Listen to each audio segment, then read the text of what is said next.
So back to what I was trying to say in the last video.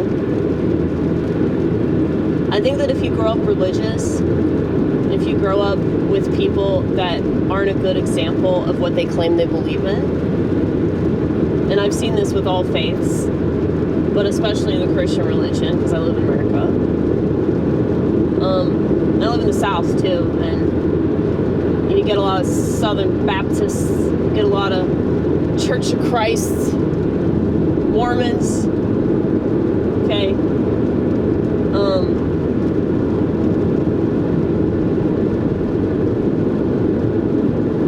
I'd actually say that, like, Mormons, because it's like a cult, I'd say they're a lot more likely to stick it out. You know, Mormons and Jehovah's Witnesses, and I mean, some of them break free from that, but a lot of them, they stay in that religion. But, you know, if you have parents that abuse you, and if you go to church where you're being abused in any kind of way, whether your pastor is touching you inappropriately, or there's somebody at the church that's talking to you that you don't want to be talking to you, or, you know, people are just mean to you because they think you're gay, or whatever it is, well, yeah, that's gonna put a really sour taste in your mouth when it comes to religion and Jesus and God and anything of that nature. And so I understand, and it can be extremely invalidating, especially when it comes to mental illness. You know, when people just tell you, oh, just pray, or just read the Bible or something. I get it. I do.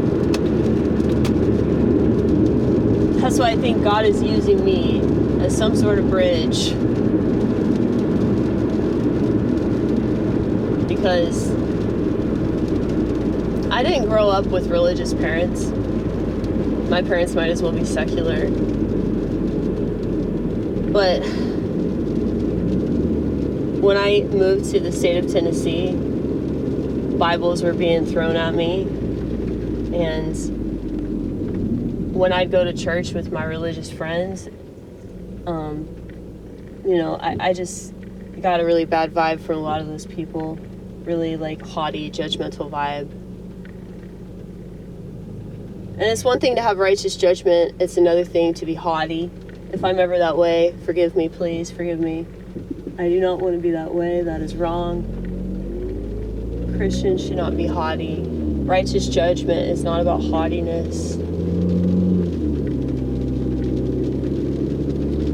It's like righteous discipline. You know, I just read this in a proverb, you know, the spare the rod. He that spareth the rod hateth his son. That's not about beating your child. A lot of people will use that as some sort of rationale to beat their children. It's about disciplining your children. It's about teaching them right from wrong. If you don't teach them right from wrong and you just let them act out and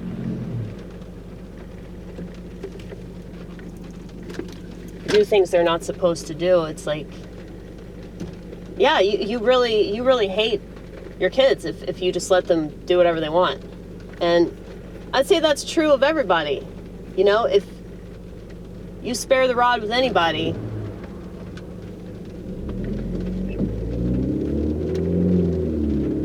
they're going to abuse themselves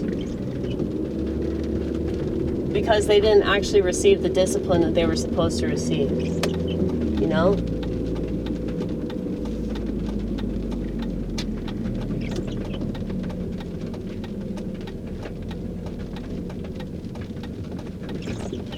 And the world is definitely not a forgiving place.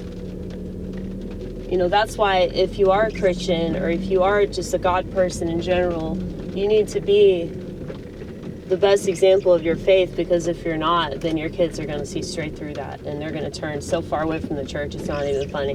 Do you want them to be trans? Do you want them to be like a feminist?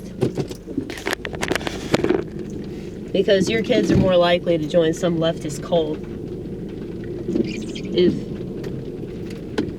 you're not a good example of what you plainly believe. Okay?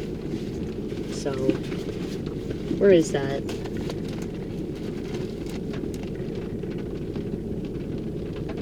Okay, so this is Proverbs 13:24.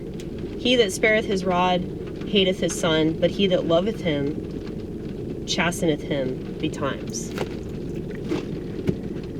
Betimes. I've never heard that before, but I'm assuming that that means whenever necessary. Okay? So people that beat their kids over absolutely nothing,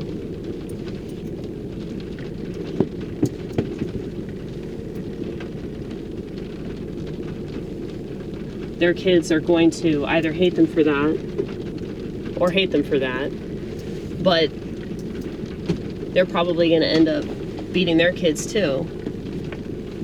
Because it is very rare that people learn from their own mistakes. It's even rarer that they learn from the mistakes of their parents or the mistakes of anybody around them. So, yeah. If you live by example and you do everything in faith, if you're the example of the stuff that you believe in, then you really can't go wrong. Because even if you are wrong, you'll promptly admit it, and you'll remember that. You'll do something different next time, right? Right?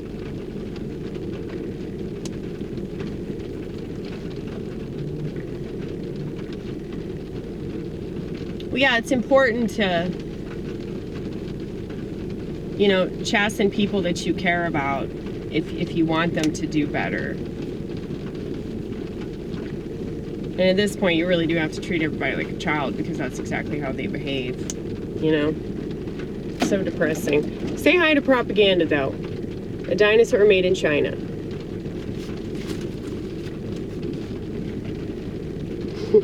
There are dinosaurs made in China, then there are dinosaurs made up by McGraw Hill.